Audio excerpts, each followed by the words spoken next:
एक बार मुझे वो मुख्यमंत्री थे, मुझे गुजरात से एक अधिकारी का मेरे पास में फ़ोन आया और उन्होंने कहा कि साहब आप मैं मेयर बन गया था और मेयर में रिकॉर्ड मतों से जीता था सेकंड टाइम।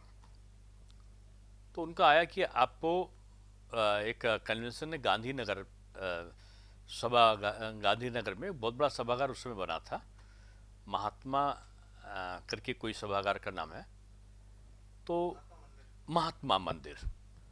तो उस महात्मा मंदिर में पूरे देश के जो बीजेपी से बने थे और शिवसेना से, अकाली दल से जो भी मेयर्स थे, उनका एक कन्वेंशन हो रहा था। तो गुजरात के उन अधिकारी ने मुझे की नोट एड्रेस के लिए कहा और ये मेरा सौभाग्य था क्योंकि मैं यूपी मेयर काउंसिल का भी अध्यक्ष था, तो मुझे मंच मिला और मैंने इंफ्रास्ट्रक्चर के बारे में बोला और मुझे ताज्जुब हुआ कि माननीय मोदी जी ने जब भाषण किया तो मेरे द्वारा बोले गए कई पॉइंट्स को उन्होंने अपने तरीके से समझाया। एक अभूतपूर्व जो कहना चाहिए महापौर सम्मेलन था वो, यादगार। और उन्होंने उनमें से तमाम चीज़ों को लिपिबद्ध किया। उसके बाद जो वहाँ के मुख्य सचिव थे श्री वारिस सिन्हा जी, उन्होंने मुझसे माननीय मुख्यमंत्री उस समय के आदरणीय श्री नरेंद्र मोदी जी से मेरी भेंट रखी। उन्होंने काफ़ी कुछ कैसे हम इसको ठीक कर सकते हैं, इंफ्रास्ट्रक्चर को, नगरीय सेवाओं को हम कैसे बगैर साधन संसाधन के कैसे हम पब्लिक का सहयोग लेकर कैसे और अधिक डेवलप कर सकते हैं, इसके बारे में उनके तमाम टिप्स थे कि केवल करों को बढ़ाना ही एक रास्ता नहीं है। आपके नगरीय क्षेत्र में जो ग्रामीण क्षेत्र मिलते हैं, बहुत से लोग कर के आच्छादन में नहीं आते, उनको आपको लेना चाहिए। दूसरा टिप्स उनका था कि पब्लिक की ग्रीवांसेस सुनने का एक निश्चित समय होना चाहिए और उसका निवारण भी होना चाहिए, छोटी छोटी समस्याओं का। उसके लिए तमाम प्रकार की बातें बताई थी उन्होंने। लेकिन एक जो मुझे अच्छा लगा कि उन्होंने ये जो जल भराव का सीवरेज की व्यवस्थाएं थी उस पर काफ़ी कुछ ध्यान दिया था। उनका अगर आपको ठीक करना हो कैसे करोगे, तो उन्होंने बताया कि उस समय JNNURM स्कीम का प्रारंभिक दौर था, तो मुझे लगता है इसमें ये खामियां हैं, ये इंटरलिंक नहीं करते, सड़क से तो निकाल देते हैं, बाद में जो अंदर जाना होता है गलियों के सड़कों उसमें वो कनेक्शन नहीं होता।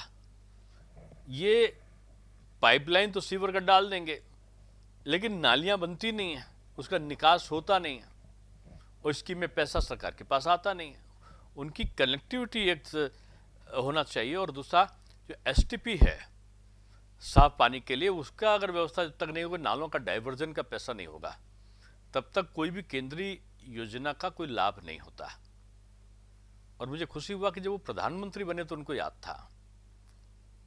मैं उनसे मिलने के लिए गया तो उन्होंने कहा कि आप जो बता रहे थे क्या उसको लिपिबद्ध कर सकते हो? मैं कर सकता हूँ। और मैंने लखनऊ आके उसको एक ड्राफ्ट बनाया स्कीम का और उसमें मैंने नाम लिख दिया था Atal Bihari Vajpayee urban renewal mission करके, इस प्रकार का कुछ नाम मैंने उसमें लिख दिया था।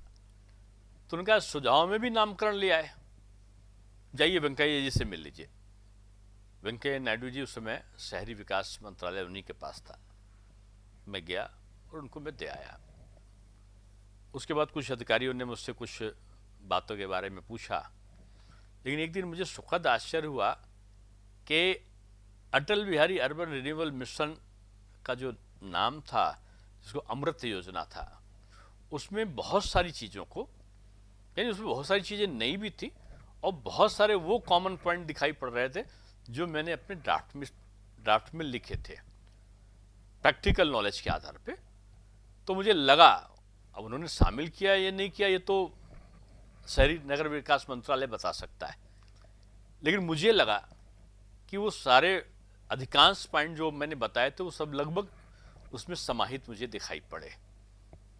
काम करने की जो शैली है ना प्रधानमंत्री की, गजब की याददाश्त और डिलीवरी, कार्य के प्रति उत्तरदायित्व की भावना हो, काम कह दिया ये नहीं, उसकी मॉनिटरिंग, और मॉनिटरिंग से बड़ा उसका रिजल्ट क्या होगा, और रिजल्ट से भी बड़ा कि पब्लिक इंपैक्ट क्या होगा।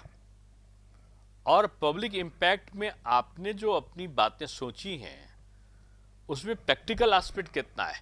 कहीं कमरे के अंदर बैठ के वो थ्योरेटिकल एस्पेक्ट के आधार पे तो आपने काम नहीं किया है। ये सारी चीजें उनके जो मॉनिटर करते थे उसके उसमें शामिल रहा।